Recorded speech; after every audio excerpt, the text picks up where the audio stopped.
Hey guys, welcome to my channel. Today I'm gonna share my story of how I started thinking in English. And when we don't think in English, we tend to speak slower, we tend to translate things in our heads, and we just tend to be less proficient in our English. So thinking in English is a key thing for you to move from being intermediate to upper intermediate, advanced, and native speaker levels. So if you're interested, continue watching.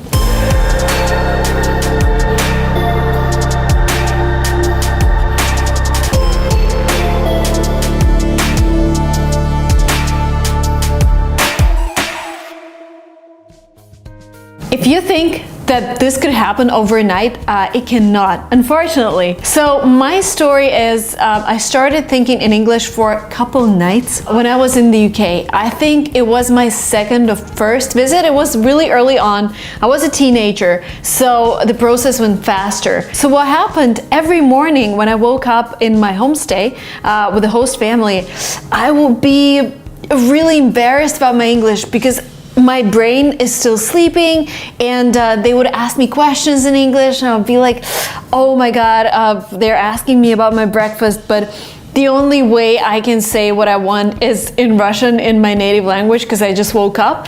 And this was the hardest moment to switch languages throughout the day. But by the evening, because I was communicating solely in English with other people, it would be really easy for me to talk about what I want for dinner, or just you know, discuss anything. And because I spent the whole day thinking in English, I went to bed thinking in English. And then I think it was my week 3, and normally when you go to learn your language somewhere during summer, you stay for like maybe 4 or 5 weeks or whatever. But by week 3, I went to bed thinking in English. And I had a dream in English, and I woke up in the morning and I realized I'm actually thinking in English. And that was like this huge transition for me, because I didn't have this switch in the morning, because I woke up with my brain functioning in English already. And my level back then was, I think, upper intermediate. So I was pretty good in English, not spoken English. I was good at grammar, I was good at vocabulary, but this switch was crucial. And I remember coming down to the kitchen and sharing with my homestay that, hey guys, I just dreamed in English. And it went away. I came back to Russia, it went away because I switched back to speaking Russian, I switched back to reading in Russian, but I created some tips for myself because I really wanted that feeling to stay with me throughout my life. And I really wanted to still be able to think in English even in my own home country. So I have created a couple of rules for myself that I followed carefully until I moved to the US. When you're in an English-speaking environment, super easy. So, well, rule number 1, travel to an English-speaking country, stay with locals as often as you can.